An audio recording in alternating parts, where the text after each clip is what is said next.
Welcome to AmeriCorps Vista. We're super excited to be with you as you start your first day of service and glad to have you participating in this webinar called Launching Your Vista Service. My name is Chris Hawks. And I'm Andy King. We're coming to you today from Vista headquarters in Washington, D.C. You'll also see our colleagues, Kaylee Rabovich, Kadisha Carr, Kate Jordan in the chat and Q&A to assist you. And our production support today is provided by Julie Gentile and Kim Adams at LSI. So now that you know a little bit about who we are and where we're located, we want to know where you're serving. So we'll use our annotation tool again so we can get a visual. And you probably remember from last week, very soon you'll see the Annotation Toolbar appear on the left side of the screen. To use the annotation, first select that square icon in the drawing tool pane, and then just below in the bottom right corner of the square, you'll see that little arrow. Click that to expand your shape options, and then select either the check mark or the X. Put your mouse on the map where you're serving and then click. You don't have to drag, just click and your mark will appear. And if you're unable to use the annotation tool, for instance, if you're on a smartphone, you can just type your city and state in the chat panel. So we will activate that now, and wow, we've got lots of you showing up on the map. This is terrific. We've got a pretty wide coverage of the country so far. A few states not yet showing. Got some marks moving around. So A ton in the chat. I'm thinking those states that aren't showing on the map might be showing up in the chat looking through this. Oh yeah, that could well be.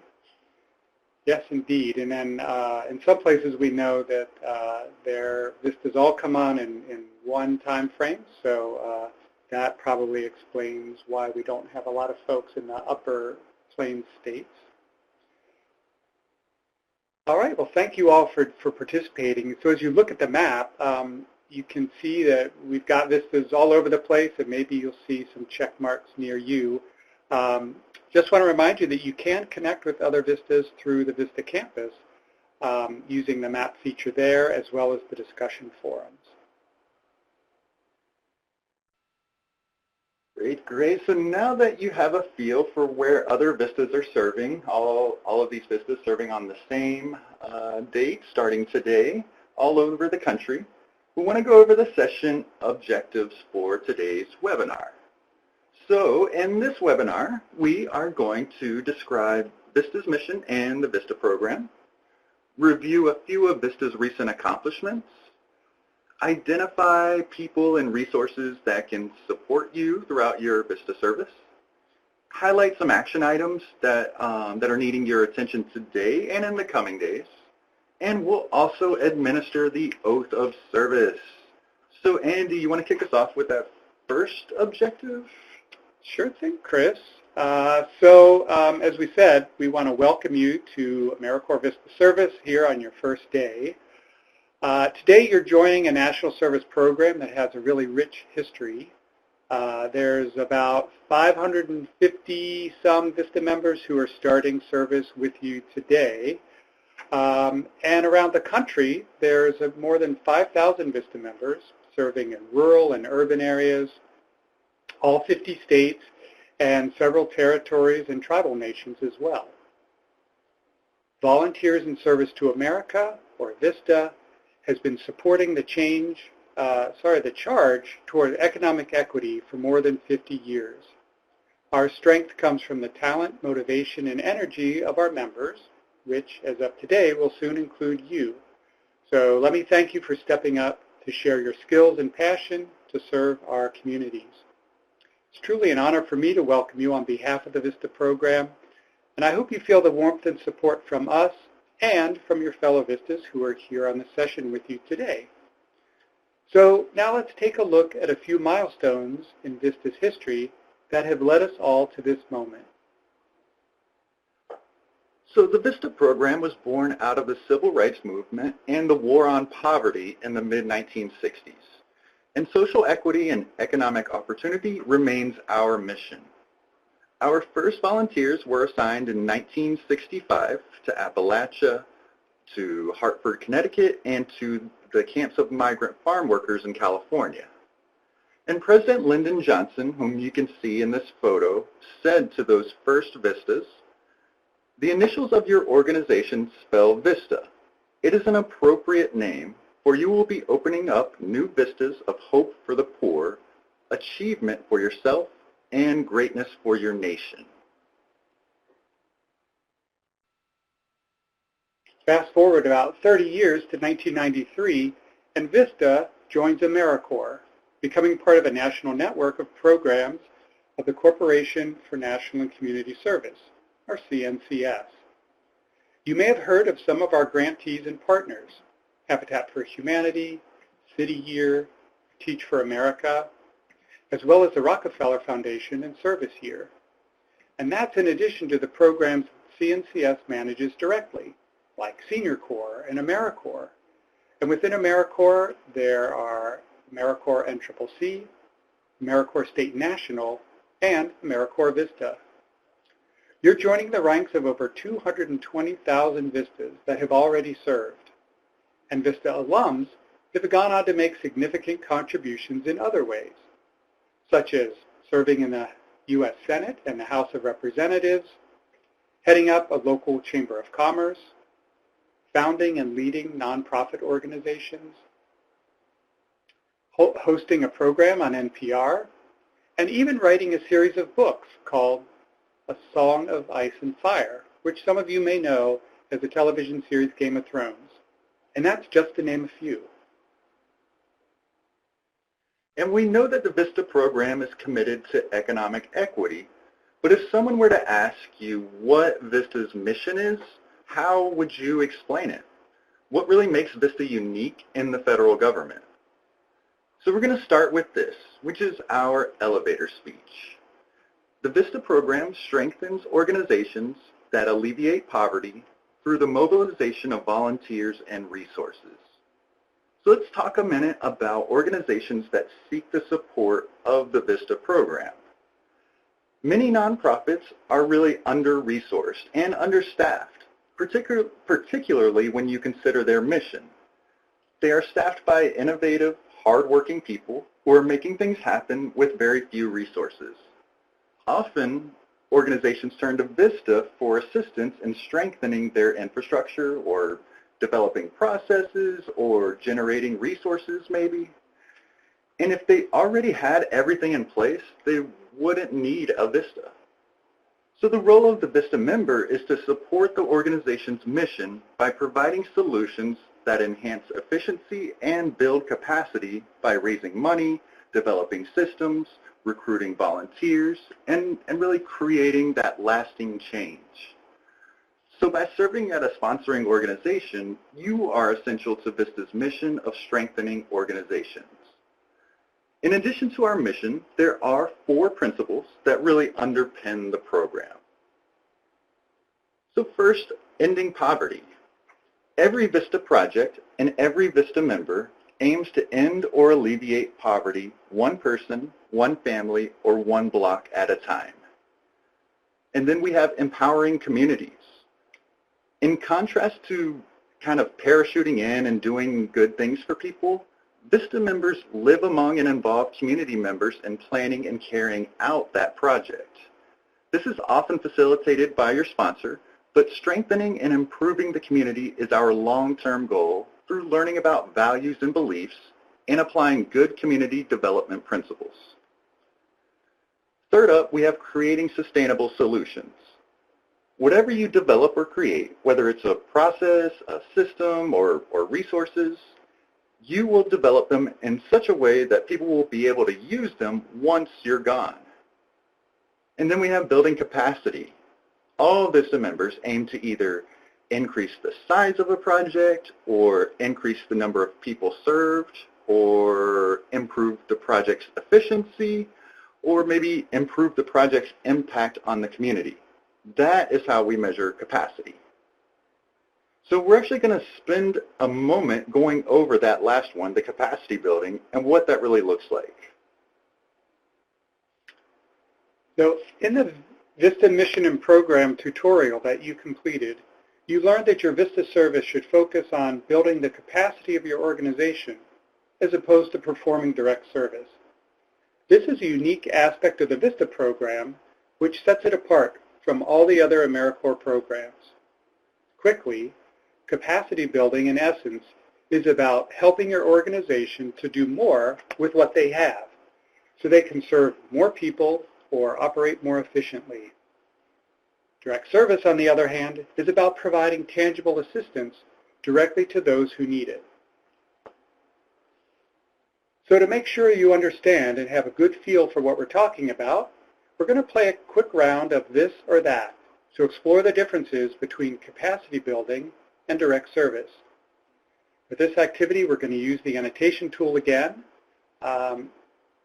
and that tool will display when we're ready for you to use it. So here's how this will work.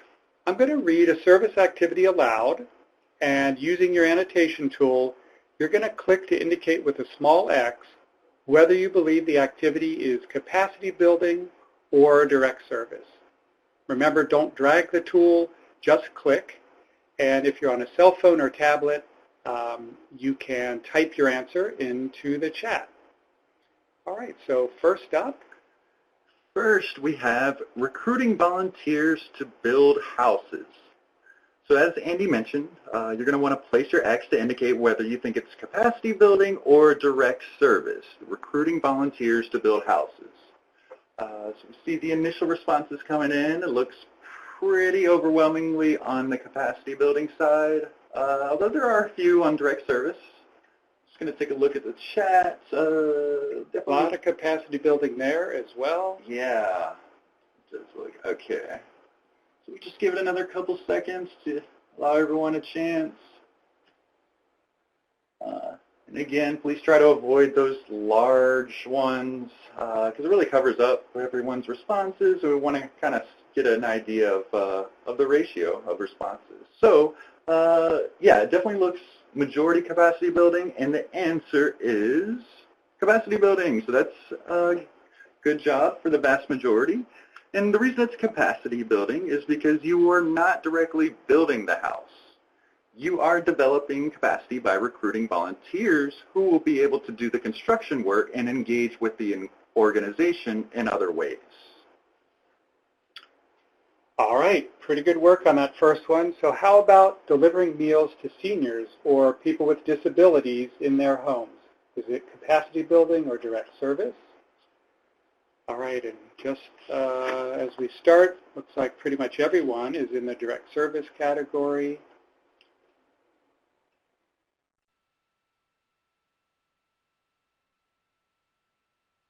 All right, we've got some folks who aren't able to make a small X or a small mark. So we've got a couple folks in the capacity building column. Well, let's go ahead and end this and reveal the correct answer. And as most of you indicated, the correct answer is direct service. The reason, of course, is that in this case, you would actually be picking up food and delivering it to the beneficiaries, to the people in need. If you wanted to do capacity building related to a meal delivery program, the capacity building activities would look like maybe working to improve the efficiency of the meal delivery program or putting together policies and procedures to support it, or maybe developing partnerships that would help support the whole program. Okay, next up, how about teaching a financial literacy course to low-income individuals? Is that going to be capacity building or direct service? So give it a second and we'll look as the responses come in. I already see quite a few in the chat. A lot of direct service. A few over on the capacity building side, but looking overwhelmingly on direct service. Give it a couple more seconds. going through the chat as well. Okay. So it looks like most of the responses are in, and again, you guys did great here. The correct response is direct service. And this is because, in this example, it involves hands-on educating individuals. Some capacity building activities that a Vista would do would include things like maybe developing the curriculum for the financial literacy course, or connecting with organizations who can refer clients to take the course, or maybe identifying financial literacy experts to advise the curriculum development. All right, move on to the next one. How about organizing a fundraiser? Fundraising event or some kind of fundraiser activity. Yep, most of you are in the capacity building column. I don't see anybody over in direct service and neither in the chat. All right, sounds like you got this one. Let's reveal the answer, which won't be much of a reveal, but it is capacity building. And the reason is, of course, because when you're raising money, you're raising resources, you're literally building the financial capacity of the organization. The money raised builds resources so the organization can do its work. All right, very good. Okay, we've got one more. Okay, one more. So how about setting up partnerships in the community? Again, capacity building or direct service. And we'll give it a little bit. The initial responses are highly capacity building. Looking through the chat as well. I only see that one direct service, but they stand by their response, and I respect that. Give it another couple seconds. Let everyone try to answer. Still coming in all capacity. Although that big X, you know, that's hard to say. yeah. They're trying to cover both. So again, this is capacity building. And this, because you are striving to link the community with organizations, people, funds, and more to eliminate poverty and make a positive difference. So you are building capacity by helping community members find new ways to get things done and new partners to help them do it. So you all did really well. That was overwhelmingly correct responses on this, and we thank you all for participating in this activity. All right, so let's shift gears a bit and take a look at what you will be doing in your individual Vista project and see how that connects to the mission of the Vista program. So if you believe that we have a responsibility to bring an end to poverty, and if you're committed to working with communities, then you've come to the right place. And we'd like you to reflect for a moment on the key principles of the Vista program that we just went over. So these 4 principles guide community development for us. Community work requires coordination and even collaboration and working together towards long-range goals. So as you think about these principles that we've been talking about, which one really resonates with you? We're going to invite you all to use the chat panel for a moment to share which of the principles resonates with you. And in a few words, you could say why. So maybe it's ending poverty. So before the session started, we saw a lot of you who were answering that initial question on the first slide said you joined Vista because you wanted to help people move out of poverty. Maybe empowering the community is a passion of yours through working with community stakeholders to maybe identify needs and putting those needs into action with the help and support of the community.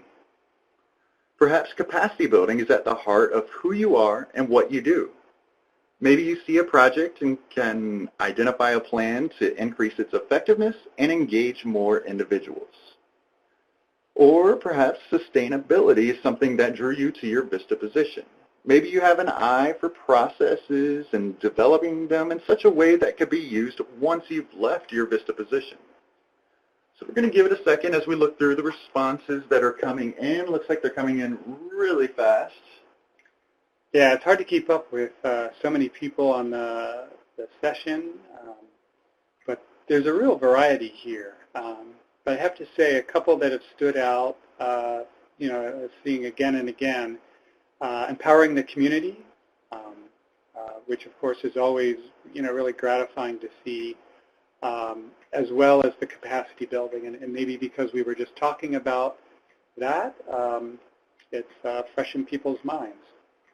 Yeah, agreed. Those two do seem to be the most common that I'm seeing right now. So. Yeah. There's poverty is showing up again and again. Some of you have just said all four, all of the above, which is great. There's sustainable solutions, sustainability. So yeah, looks like we've got representation all across the board. Great.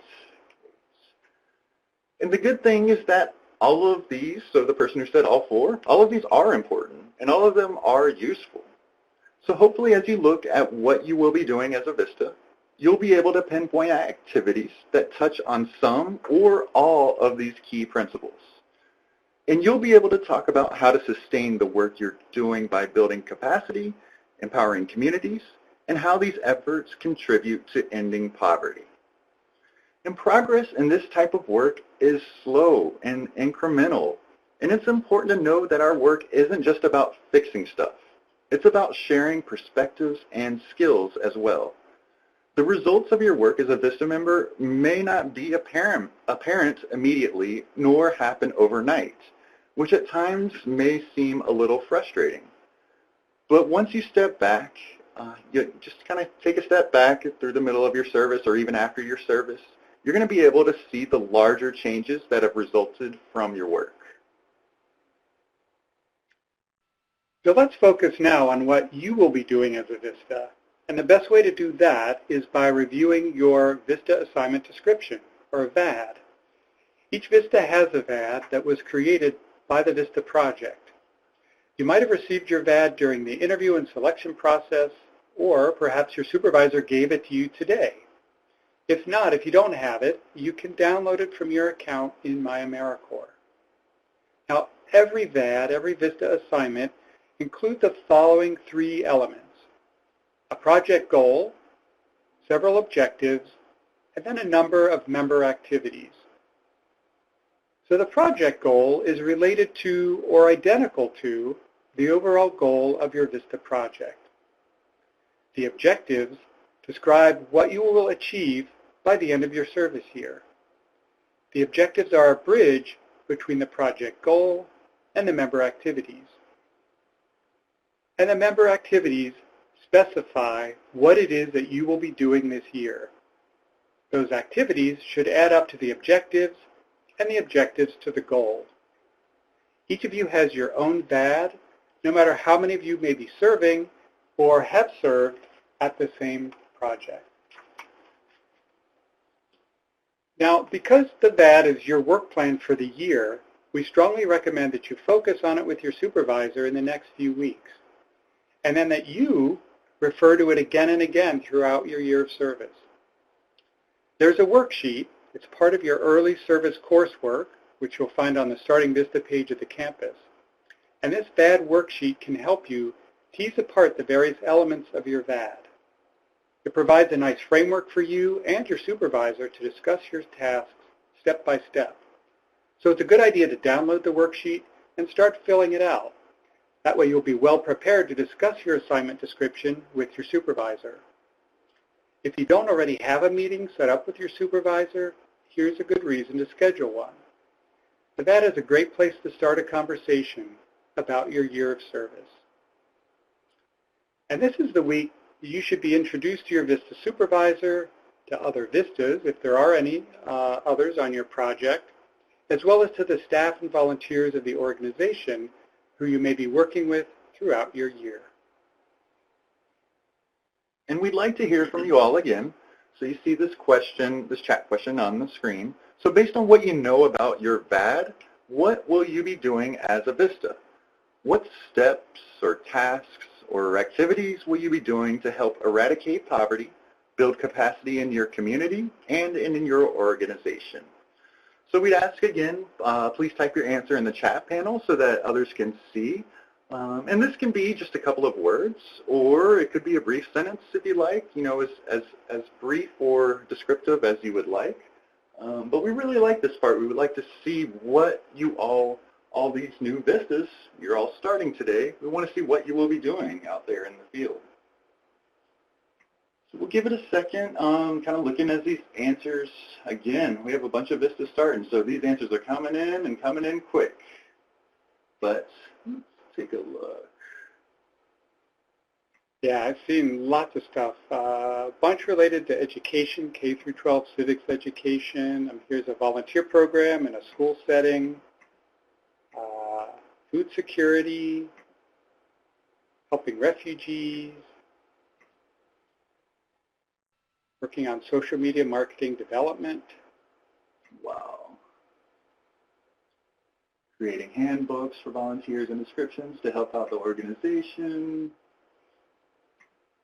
Let's see, resource development, grants, yeah, a lot of grant writing going to be going on this year. Wow, these are great. And truly, we do like this part. It's great to see what you all will be doing throughout your year of service. And again, as kind of Andy mentioned, you know, the VAD is kind of changing as well. So, you know, these first couple weeks with your supervisor, it's going to be great for you to sit down and kind of go over your VAD and kind of look into it, see what next steps will take place, and kind of plan it out through your year for a calendar. And so as you get started in your Vista service, you will be focusing a lot on what it is you will be doing. That's kind of what we wanted to generate with this chat question as well. And so if we ask about the what, we want to move on a bit, and please, by all means, keep those answers coming in, because there are a lot of really wonderful things mentioned in this chat, but we want to take a second to ask, what if? So what if you plan a community meeting? So we saw that a couple times just now. So if you bring people together around a common issue, what's the next step, and what is the goal? Or what if you write grant proposals? How will writing a grant proposal actually make a difference in your community? What if you recruit volunteers, which we saw quite a few of you just type in the chat. So why specifically is it important to have other people assisting with the project? Or what if you write a lesson plan? What purpose does that lesson plan achieve, and how will it impact others in the community? So the big question we want to ask is what if? And we ask because we really want you to reflect on the why. Think about this question both now and during your service activities, and when reviewing your VAD, as well as when talking with your supervisor through these first couple weeks or your regularly scheduled meetings. Think about the why. And taking time to think about the reason behind your activities and the real purpose of the things you're doing is going to help you create the intended impact of your Vista service. All right, so we've got another activity here for you. The impact you make this year depends on you, and it also depends on your community, your Vista project, and a lot of times on good luck. So think about the what if when answering this next question. What impact do you hope to make as a Vista member? And by impact, we mean what will be the end result of your work rather than what will your activities look like. So what will happen as a consequence of your success? Think about this overarching goal as you go into your year of service. The work isn't always immediate or immediately satisfying, but it is important. So keeping the impact in mind will help you get through tough times when you feel you may not be making a difference. All right, so again, we've got a lot of you. You guys are fast typers, I swear. Yeah, so, you know, some of you have said increased access to housing, increased awareness in the community about resources available, lessen the burden experienced by homeless children. Reduce homelessness and learn about policy, improving attendance policy implementation, lessen the burden experienced by homeless children. Yeah, more efficient practices and procedures in my organization. Oh, this is just flying. I love it. Yeah, increased funding, resources for the organization, safe space for children. Yeah, so these are all, tangible, measurable things. So you can look at these outcomes, these impacts, the what if piece, and you'll be able to know whether it's happened or not. You'll be able to see whether it's there. So please keep these, keep your responses coming in. They're really inspiring to see. And one of our goals for having you think about this now on your very first day of service is that hopefully keeping your intended outcomes front of mind will continue to inspire you as you move through your Vista year. So speaking of outcomes, let's take a look at some of the things that Vista members have accomplished recently so that you'll have a sense of how your accomplishments add to the bigger picture. And I'll mention that these are measurable, not the intangibles, which are often most interesting. So these figures come from 2018, and in that year, Vistas raised $194 million in cash and in-kind contributions for their sponsoring organizations. And that amount is more than twice what Congress has given AmeriCorps Vista to run the whole program. That's amazing. We're the only federal agency that takes a federal investment and more than doubles it. Also, Vistas recruited, trained, and assigned some 728,638 community volunteers who collectively served more than 8 million hours. Now, the National Center for Children in Poverty estimates that 16 million children in the U.S., that's about 1 in 5, live below the poverty line. Vista members made it possible for their sponsoring organizations to serve 2.4 million of those children in after-school programs, through tutoring, and assistance in food security. Programs supported by Vista members served 140,000 veterans and military families. And in a single year, about 8,000 Vista members built the capacity of more than 4,500 nonprofits and public agencies, and about 70 of them did it in their own hometowns. And since 1965, more than 220,000 Vistas have served. These are just some of the remarkable impacts Vista members like you have made, are making, and will make. And before we move on, let's quickly review what we've just covered. So we looked briefly at how Vista relates to other national service programs. We then dove into the Vista mission and its key principles and discussed how they relate to your Vista assignment description, or VAD. And finally, we shared with you some of the impact Vista members have had in the past year. So now we're going to kind of shift to looking at your rights and responsibilities as a Vista member and some sources of ongoing support for you during your year of service. So let's talk about some important issues that you learned about in the Civil Rights and Responsibilities course that you just took on the Vista campus. So the Vista program takes very seriously the issues of discrimination and harassment. So we want to make sure you're all aware of what your rights are, as well as your responsibilities. As you learned, discrimination is when receiving treatment that is different because of a difference in sex, race, or any other protected class. Harassment is behavior that is severe or pervasive and creates an intimidating, hostile, or offensive environment. If you believe that you have experienced or witnessed discrimination or harassment, and if you feel safe and comfortable doing so, here are the steps you should take. So first we have approach and talk directly to the person you suspect of engaging in harassing or discriminating behavior. If that does not work, or if you do not feel safe and comfortable doing so, you should talk to your Vista supervisor. If you cannot go to your supervisor, or you do and the matter is not resolved to your satisfaction, you should then contact your CNCS state office. And then finally, you can contact the CNCS Equal Opportunity Program, or EOP. You see that contact information on the slide. It's also on the Vista campus, easily accessible.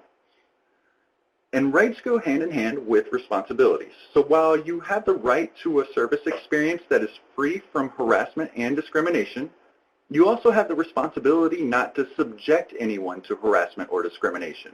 So please be conscious of how your words and actions might be perceived by others, whether fellow Vistas, staff at your site, or community members.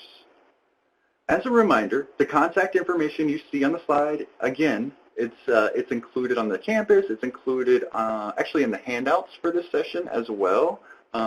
Obviously, you can see it in the slide notes if you downloaded and printed those.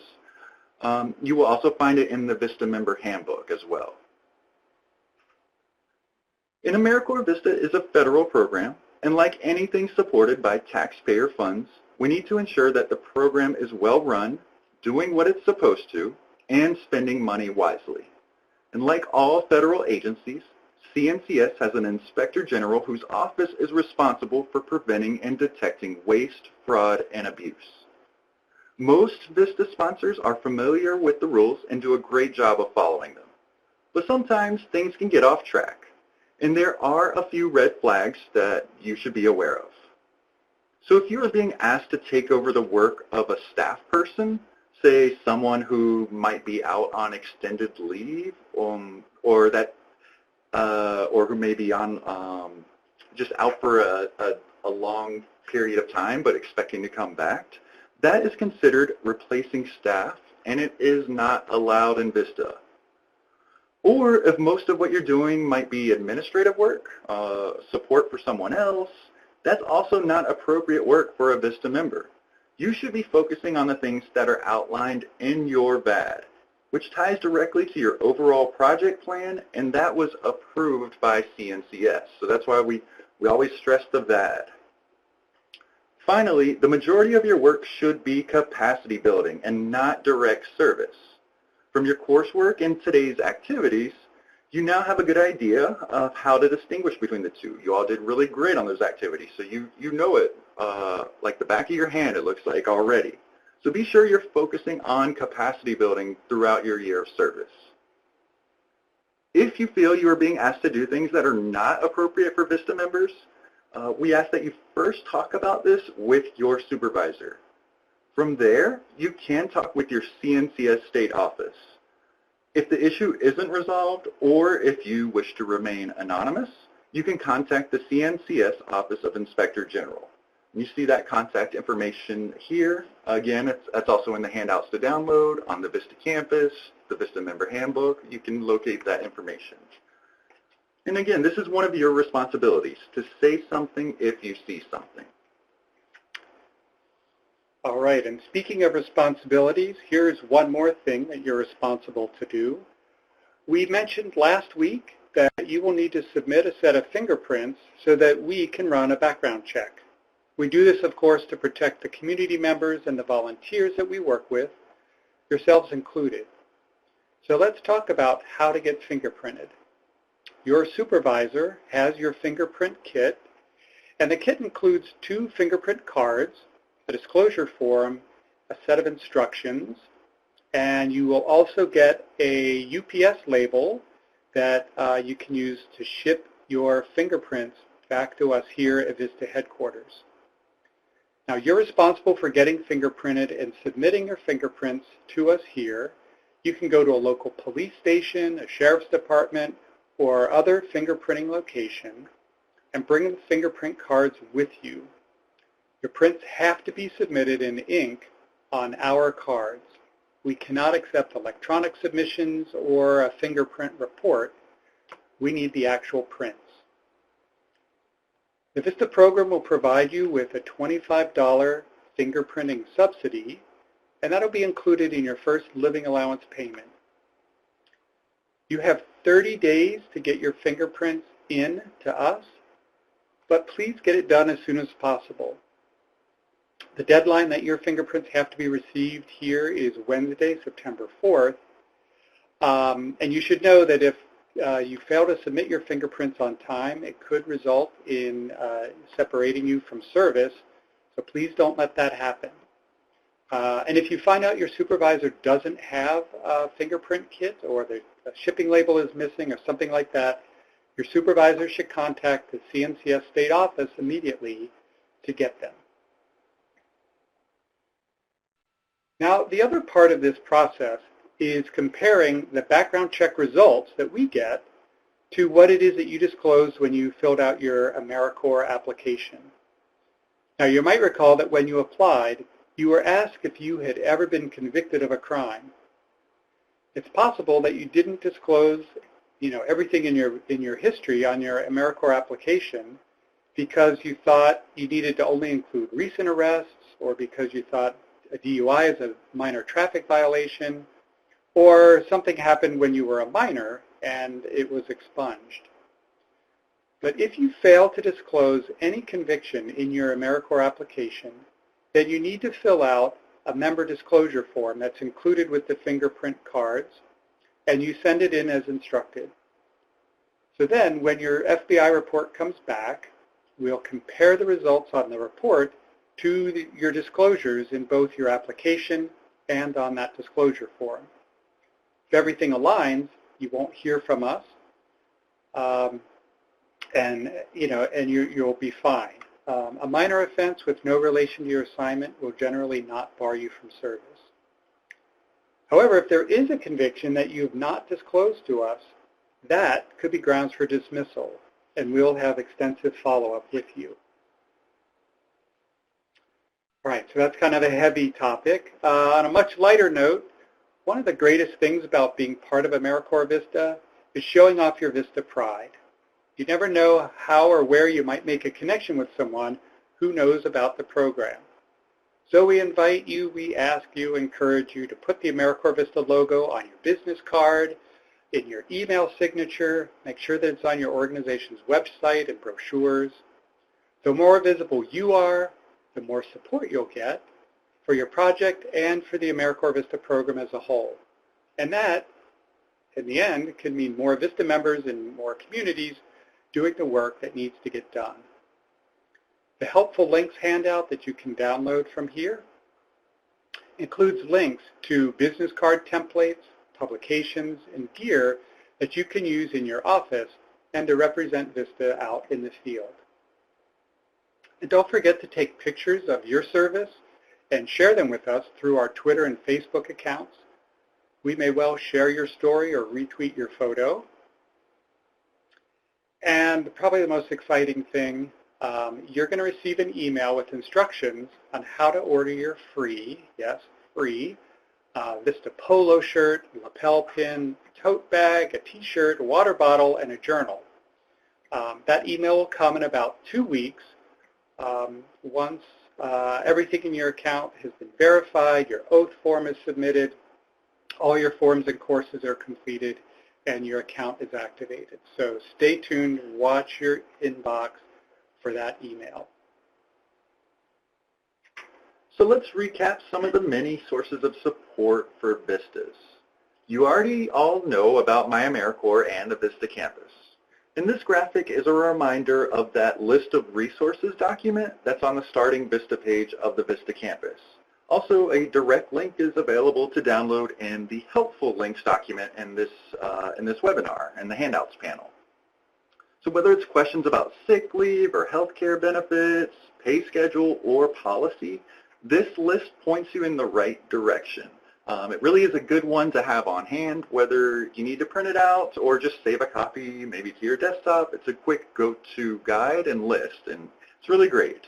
So for benefits questions, you can also contact the benefits administrator directly. For instance, if it's health, you could contact IMG directly, or child care, you can contact Gap Solutions correctly. And if you've exhausted all other options after looking through certain links and on the Vista campus, and just can't find the answer to your question, you can contact the VMSU through the National Service Hotline as well. They are here to support you throughout your year of service. So let's now take a look at what's ahead of you for you as you get into your Vista service during these first few weeks. So there are 7 elements of early service coursework that we ask all Vistas to complete. They are all self-directed and intended to help prepare you for success. So first up is a guide to help you make the most of your on-site orientation and training, which is the training provided by your supervisor to prepare you for what you will be doing at your site. That on-site orientation and training is what you're going through these probably today, or at least early on in these first couple weeks. The minute intro exercise you develop will help you develop your elevator pitch, so you can clearly and succinctly explain to others who you are and what you are doing as a Vista. Sounds easy, but sometimes you can get tongue-tied, and it's a good, that minute intro really helps you clarify that and have that at the ready when you need it. The resource on theories of change looks at various ideas about what causes poverty and theories on how to reduce or eliminate it. There's also a cool little video explaining how poverty is measured in the United States that is really great to see. A workshop also to help you unpack your VAD and use it as the foundation for your work plan for the year. There's also a tutorial on how to understand the community you are serving by looking at demographic data and research about the community. And a video with Dr. Stephen Pimpere, which shares 13 lessons about poverty that came out of the Vista program. So these worksheets and resources dovetail nicely with your on-site orientation and training these first couple weeks, and they can provide structure for the first few meetings with your supervisor as well. We're not going to collect your worksheets for these exercises. They're there for your own benefit, and we really hope you will use them and benefit from them. In looking a little further ahead, past your on-site orientation and training, not just these first couple weeks, but a little further out, we want to let you know that Vista offers an in-service training, or IST, if you happen to see that acronym. We offer that to members early on in their service terms, which is typically between months 2 and 5 of service. An IST addresses common training needs among Vista members. It provides an environment for Vista members to discuss their projects and ask questions in person, and offers a forum for Vistas to connect with their peers and really network. At this point in their service, in that months 2 through 5, participants should be able to identify their training needs at their site, and will be able to apply the knowledge that they get from the IST during the remainder of their term. These trainings are optional to members. They're not required. There are 4 core training modules and an additional 6 elective training modules developed by CNCS. So for this IST, you're going to be notified of an opportunity, and typically based on your geographic area via email. So be sure, please, to keep your email address up to date in your MyAmericorps portal. Got a couple notifications actually this morning about not receiving a link due to an out-of-date email address. And it happens, we get it. You know, email addresses tend to change, but please try to keep that MyAmericorps portal, your accounts, up to date with the correct email address. For these IST trainings, the supervisor approval is required to attend. And we also just want to say, so as you go over your VAD with your supervisor during these first couple of weeks and undertake your initial activities as a Vista, you can begin thinking of potential areas of training needs that benefit you at IST. All right, so let's take a look at some action items. There are a few key decisions and actions that you'll need to complete today and in the next couple of weeks. These first items relate to your Vista benefits. So first off is your direct deposit. As we mentioned last week, the details around your bank account and your direct deposit need to be perfectly correct in order for you to get paid on time. You know, any small mistake can result in a 2-week delay. So please double check the information that you've listed in MyAmericorps. And as a reminder, your first living allowance pay date is August 23rd. Now, remember, if you're paid directly by your Vista sponsor, their pay schedule may vary or may differ a little, so double check with your supervisor. Second up is your end of service award. You know there are two options, either the cash stipend or the education award. If you choose the cash stipend, today is the last day you can change that selection. If you chose the education award, you have 10 months to change your mind. Third up is healthcare. You don't have to do this today, but remember you're eligible for one of the benefits that Vista offers, and which one depends on whether you already have health insurance or health coverage. If you have coverage, you can enroll in the healthcare allowance, which will reimburse your out-of-pocket costs. If you don't have coverage, then you can enroll in the Vista Health Benefit Plan. In about a week to 10 days, you're going to get an email from IMG, and that email will have instructions on how to enroll. And if you want more details about these, you can check the benefits section of the Vista campus.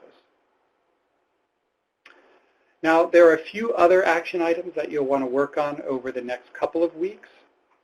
First is to set up a recurring meeting with your supervisor to discuss the Vista project and your progress on a regular basis. Second is to complete the early service coursework that Chris just talked about. You'll find it on the Starting Vista page of the campus. Be sure to download a copy of your VAD, because that'll help you complete the on-site orientation worksheet, as well as the VAD or the Vista assignment description worksheet. Third, remember to get fingerprinted and submit, if you need to, a member disclosure form, and those have to be back here to us within 30 days. And fourth, order your Vista gear.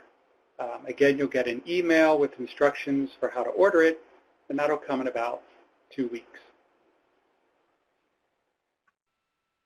So now let's discuss the oath of service. The oath of service is a required and important step in you becoming a Vista member. And because of the importance of this topic, we are going to pause the chat at this time. We will be posting instructions in the chat regarding how you will complete and submit the electronic oath, and we want to make sure everyone sees the information we're sharing.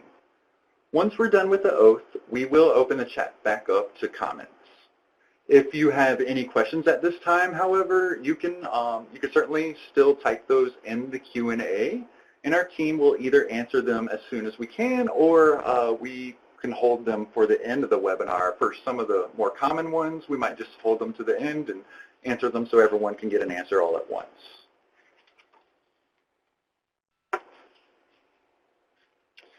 All right, so you're ready now to take the oath of service. Before we administer the oath to you, I have a few instructions for filling out the electronic oath form. First, know that immediately after this webinar ends, you will receive an automated email alerting you that your electronic oath has been unlocked in my.americorps.gov and that you need to log in to complete and submit your electronic oath form. Whether you see that email or not, you should log into your account within 15 minutes of the end of this webinar to fill out and submit that oath form. It's got to be done today. Secondly, the specific instructions we give you on the next slide might seem obvious, but you'd be surprised at the things that we see on some of the oath forms. So if it helps you, you might take a picture of the next screen or write down the information so that you can complete your electronic oath form correctly.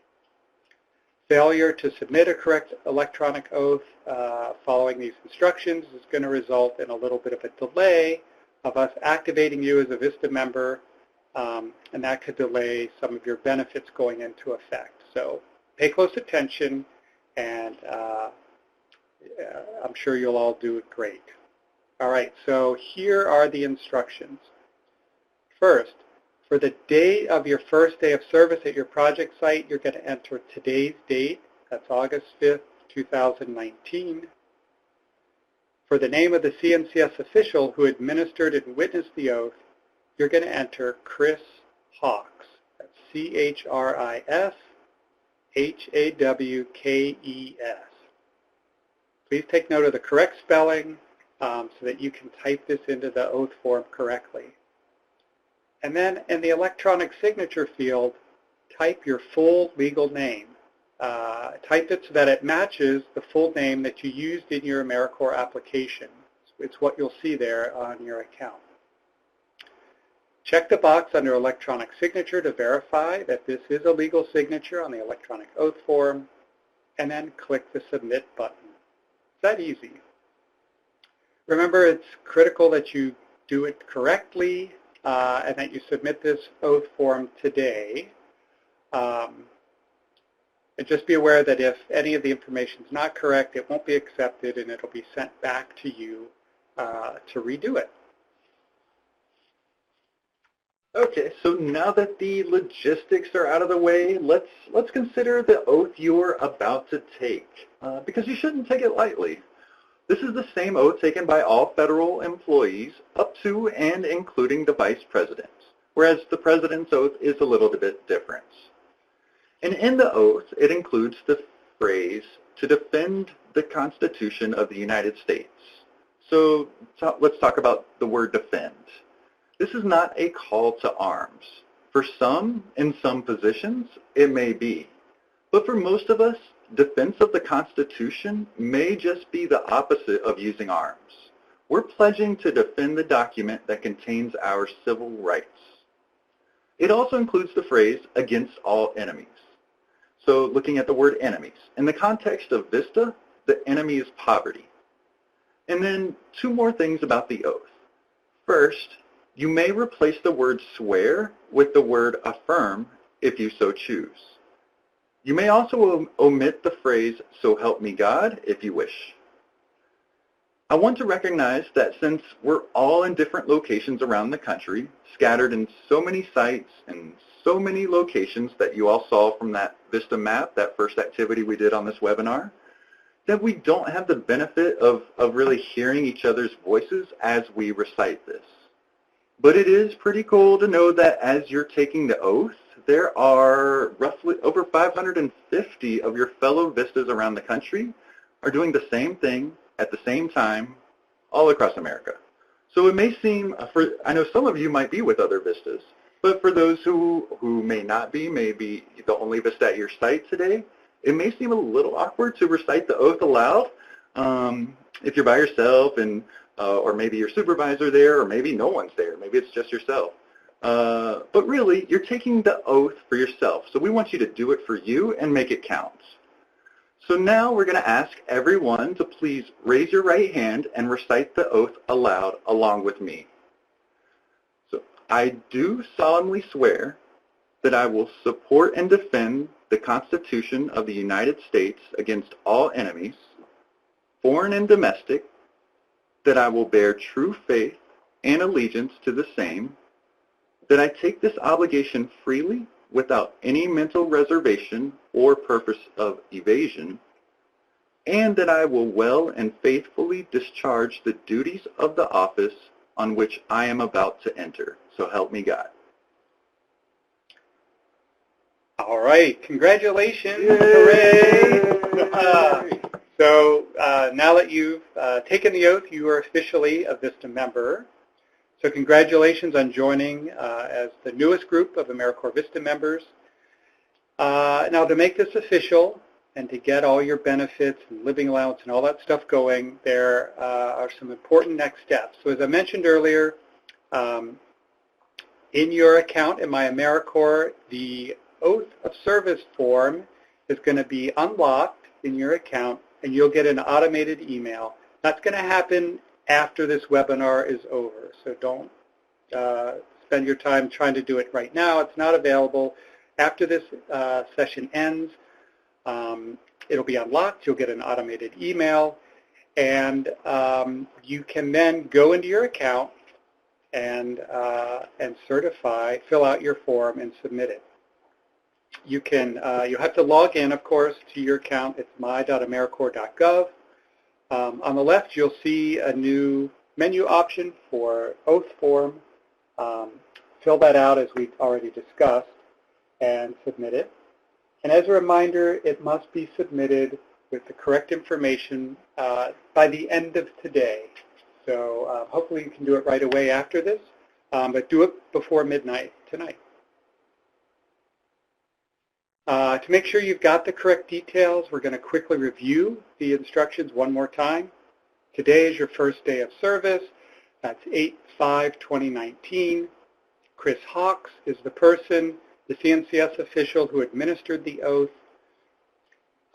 Type your full name where it says Vista Members e-signature, check the box, and then submit the oath form. And again, do that today. Should be quick and easy for you. Please note that when you submit the oath, you're not going to get any response confirming it, but you can look right there in your account and you'll be able to see that it was submitted. If there's any issue, if we don't get your oath form or if something's not filled out correctly, a member of the Vista Member Support Unit team will contact you and they'll let you know what needs to happen. So now that we've gotten you all sworn in, we really want to know what you thought about today's session. How can we improve this presentation for our future Vista members coming on board? We really care about your feedback and we want to hear what you thought, what worked for you and what didn't. We really do use your input and feedback to improve future webinars for Vistas to come. So we ask that you please take a few minutes to complete a brief survey, and we certainly thank you all for sharing your feedback. And again, to access the link, you would first highlight or select the link in the pod, and then click Browse To, where the double clicking won't work. And then for those of you viewing this content on phones or tablets, that survey link or the survey pod might not work, but we will also post the link to the chat as well so you can access it through the chat. So we're going to give a few minutes while you take the survey, and Annie and I are going to look through some of the questions that have come in and try to tackle some of these. So give us a second as we look through a couple. And again, by all means, continue to submit questions in the Q&A pod if any come to your mind at the moment, and we'll try to tackle those. Yeah, so a question came in about when do I have to submit the oath form. Do it by midnight tonight. We really want to have it, by the end of the day because that date stamp is going to go on the oath form in the system, and it's just way better if the day that you say you take the oath matches the day that you fill out the form. So do it before midnight tonight. Yeah, I think on that slide it did say by 5 p.m. And ideally we put that there because ideally you can do so before you leave your site. You could just go ahead, log into your My AmeriCorps account once this webinar ends, and you ought to be able to go ahead and do it.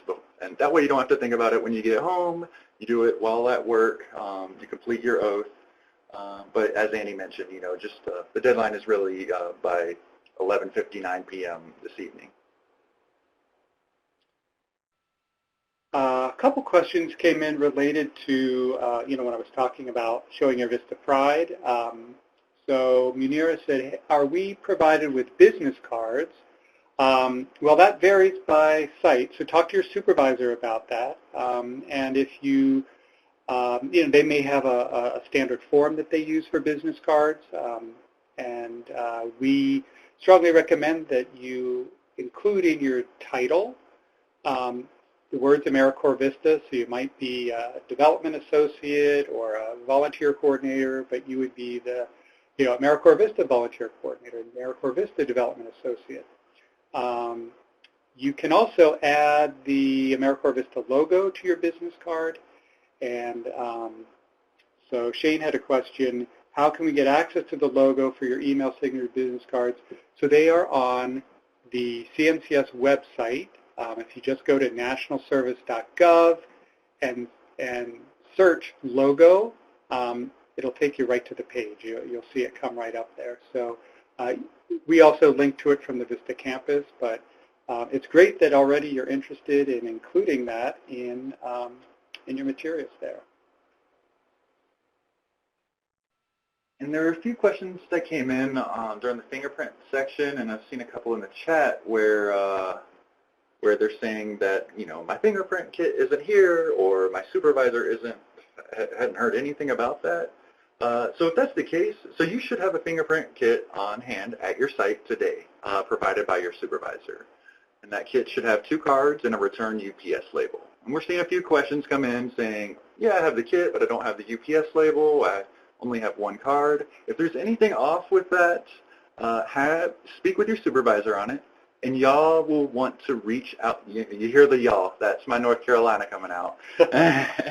You'll want to speak with your supervisor and contact the CNCS state office.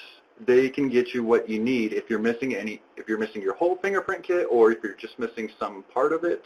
They'll make sure that you get it in time as soon as possible so that you could submit it correctly. So again, it's just staying in communication. Contact your CNCS state office. Again, that's the acronym at cns.gov. So the example we gave last week was Texas would be tx@cns.gov. And Laisha asked, do we have to go to a police station or someplace to get fingerprinted, or can I just like get an ink pad and do it myself? No, you do need to go to you know, someone who is trained in doing fingerprints. Otherwise, they likely won't be legible. There's also some information in the top part of the card that needs to be filled out as well. So yeah, this is not a DIY kit.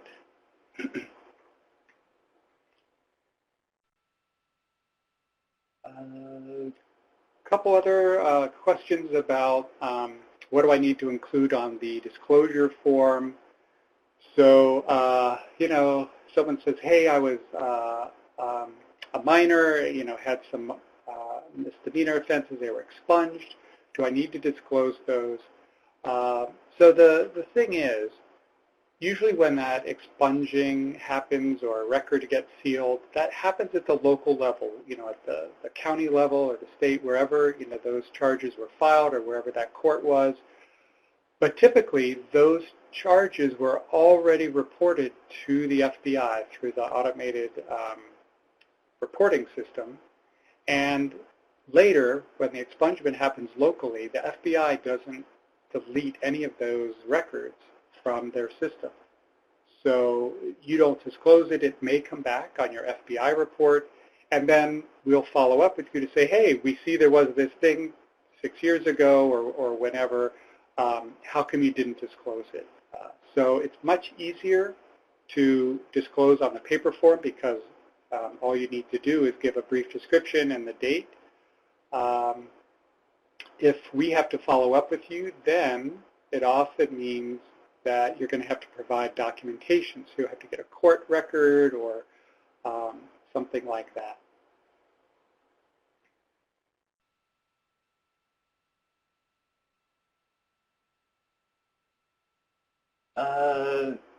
It's like Erica asked, can you give just a short recap of what all exactly we need to complete? Can try to do that shortly, yeah. So yeah, today you absolutely have to get that oath completed. So again, after this webinar, that's going to be unlocked. You're going to get an email once it's unlocked, and you can go into My AmeriCorps and complete your oath. That's the immediate need. You also have your pre-service, or I'm sorry, your coursework. Hopefully everyone has completed their pre-service coursework and forms. If not, the VMSU should have contacted you and got an email about completing those. Those are needed before you could start service.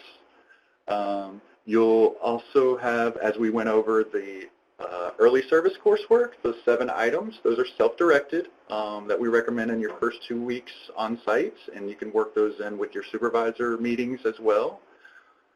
Your fingerprints are due 30 days from today. You should have a fingerprint kit. And there will be certain, depending on benefits, there are certain things, other action items that you'll need to take, such as the health benefit. You're going to get an email from IMG in about a week, roughly, sometime early next week probably. They'll have instructions for signing up for your health benefit, so that's another step. For those who select the Education Award and wish to and have student loans that you want to put into forbearance. In a few days, probably by the end of the week, you'll be able to go into your My AmeriCorps account and request forbearance. And remember that you'll have to go in there and request that. There will be a link that shows up for you. Sure, there's others, depending on a specific benefit that you may want to do in these first couple of weeks. Those are the big items. But again, that starting Vista page on the Vista campus, that's linked in some of the emails I've sent out. That's going to be pretty helpful for your early service, as well as just the benefits page on the Vista campus as well, to kind of guide you for any next step on Vista benefits.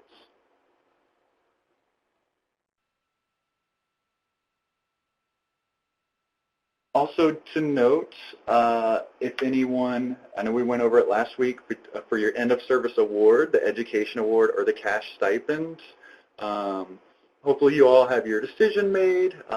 We recommended that if you were kind of teeter-tottering or weren't 100% sure, to go ahead and select the education award now, because that way you have the chance to change that up until your 10th month of service.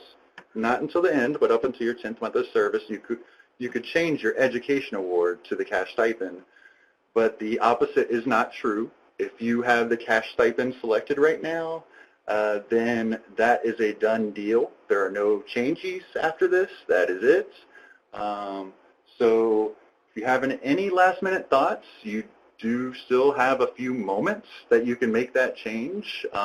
Do it, when you go in to sign your oath, electronically sign your oath in your My AmeriCorps account. If you have any last minute changes you want, you can go ahead and do that right now, but that's it. This is the last day.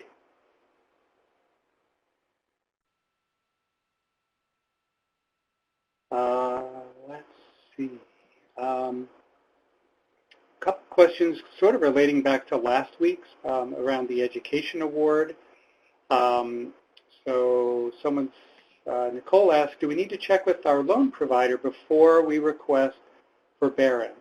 You do not. If it's a federally backed or federally qualified student loan, then you can request to put that into forbearance in your account in My AmeriCorps.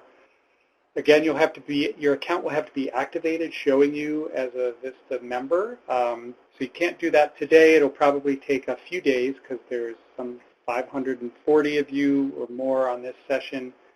So that may take a day or two, but then you can go in and you can put your loan into forbearance through the system. And a related question was, what else comes with the education award? If I pick the education award, what goes with that? Well, one is the ability to put federal loans into forbearance through AmeriCorps. The other is when you finish your year of service to get the interest that builds up over the year, you get that interest paid off. Doesn't happen automatically, but you can request that. So a couple of benefits there that come along with the Siegel AmeriCorps Education Award.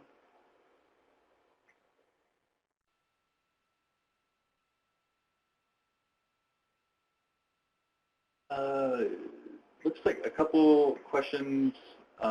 When can I request SNAP? So that's, again, SNAP is just completely separate agencies. If you are wishing to apply to SNAP, by all means go for it and apply, but we can't really provide much advice because it's administered by a different agency and actually goes out to the local county offices as well and in the states you serve.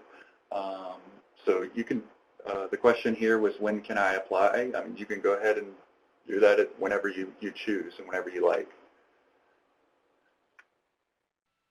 Another question on when will my Vista service letter be available? Good question. That will be available as soon as all your paperwork is processed, which generally takes just a couple of days, probably by the end of the week, hopefully. There are so many Vistas. Just keep in mind there's so many on this that are starting today and on this webinar that sometimes the administrative process can take a little bit longer. So please be patient, but hoping by the end of the week, if not for sure early next week, as long as you have your oath of service, all your forms, everything is complete. I would say no more than a week.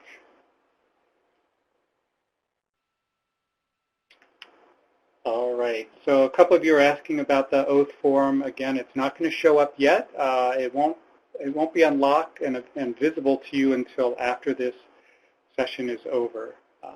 So you've got a few minutes. You can relax about that.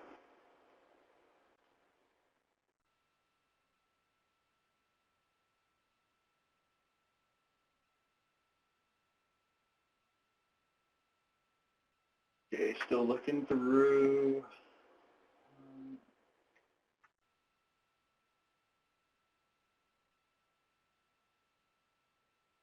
Garrett says, will the helpful links be available after the session?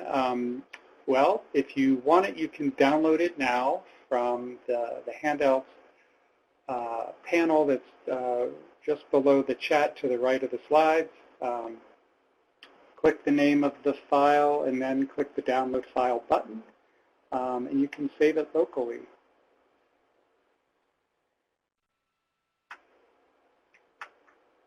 A couple other questions about the fingerprint card and the disclosure form. It says, traffic violations, do we need to disclose those? And you do not. Traffic citations, jaywalking, those kinds of things are not criminal offenses, so those do not need to be disclosed. There's a question about whether there will be future webinars like this. We do have monthly Vista member webinars set up every month on different topics, some for life as a Vista, some for the work. So we do send out notices via our Gov Delivery message. And we also post this on the Vista campus under the member webinars page. At the top, there's a place to click, a link to click in order to register for the event. For instance, in about a little over a week, we do have a webinar on avoiding burnout as a Vista, which I certainly hope that 10 days into service, you all aren't needing that yet, but you are certainly more than welcome to attend, and it might be helpful for the future after this, the kind of the honeymoon stage that many might be in for this first part to avoid burnout during your year of Vista service.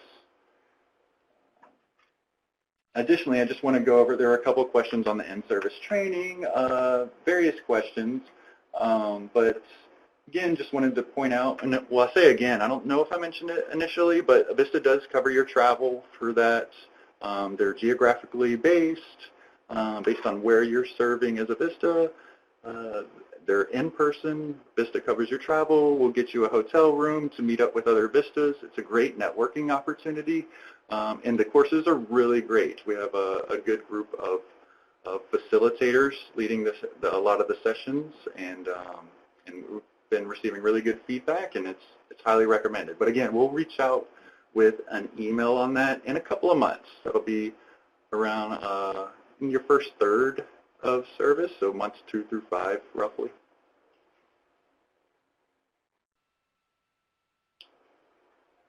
All right. Someone says, hey, it seems like my site supervisor's not getting email notifications about Vista. How can she get in the loop about things? Well, one is, it sounds like maybe you're part of a multi-site project, a Vista project with, Vista serving at different locations with different supervisors. And in that case, there's usually a project director who would be the primary contact and would get all the notifications from us here at Vista headquarters. That supervisor could, should forward on those emails to the site supervisors. The other way is to make sure that your supervisor's information in eGrants is up to date so that we've got the correct email address there and we can notify them as well.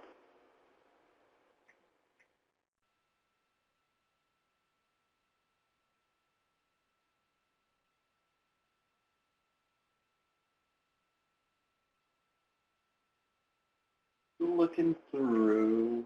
A couple of the questions are highly specific, and if we don't end up getting to those, I would recommend contacting the National Service Hotline, just as an FYI, for some of these more really specific to an individual. We're trying to cover the questions that are more general, but you can contact the Vista Member Support Unit. That number is posted on the campus, 800-942-2677, for some of these more detailed questions.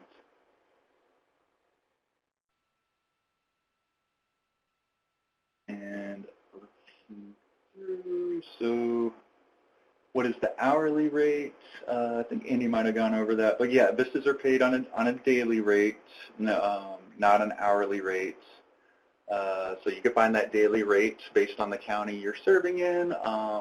There is, I don't believe it's in these helpful links. It was on the helpful links document from last Tuesday's webinar, but you can also find that the link to the pay rates by county on the Vista campus. If you just go to the benefits section of the Vista campus and look under living allowance, you'll be able to find that it's a PDF for the pay rates by county. So you can see the daily rate as well as the biweekly rate based on the county you serve.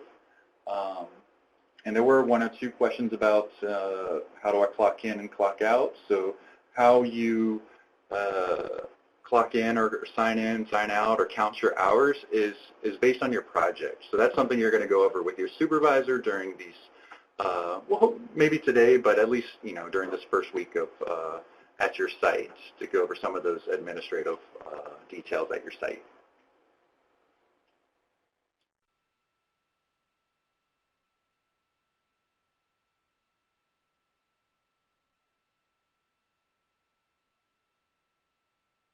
Will the settling in allowance be on the first living allowance pay date? Yes, your settling in allowance will be included with your first living allowance payment. For those relocating to serve, you will get that included. Everyone will also get the $25 fingerprint subsidy included in that first living allowance on the 23rd. Just one thing to keep in mind, that it's going to be for 13 days of service instead of 14, just based on the pay calendar. So this pay period actually began yesterday, Sunday, and goes for 14 days. Since you're starting on Monday, your first living allowance will be for 13 days instead of the typical 14. That's a common question that comes up. So it'll be just a little bit short, but you'll also get the $25 fingerprint subsidy, and those who relocated will get that settling in allowance included in the first one. All right, here's another question. It goes back to student loans and forbearance. Larissa said, my student loans are already in forbearance because I went back to grad school. Well, I'm wondering if they're truly in forbearance or if they're in another grace period or another non-repayment status because of your current school enrollment. Anyway, she asked, do I need to go through and do it again if I want to request the interest payment after my service year? So in order for you to put your loans into forbearance through AmeriCorps, they have to be in repayment status. You have to be required to be making payments by your lender. So if your loan is in some other status where you're not making payments or you're not required to make payments, then I don't believe you'll be able to put it into forbearance with us. And if it's not in forbearance with us, then we would not be able to pay off the interest that accrues during the year.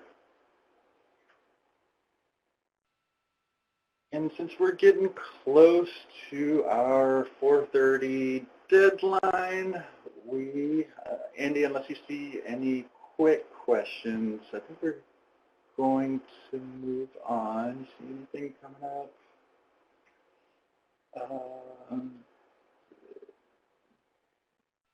No, there was one question about, do we have another source of funds for taking classes during your year?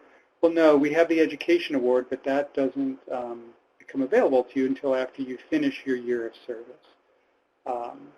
So hopefully that answers your question, Nicole. Great. And again, hopefully, for any of these questions coming in that may not be answered, you have the National Service Hotline.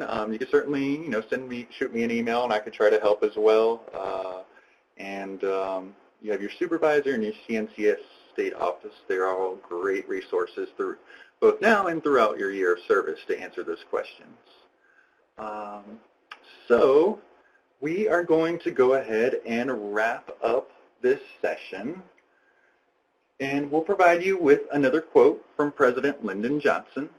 So on your idealism and on your success rests much of our hope for the final elimination of poverty in our American life.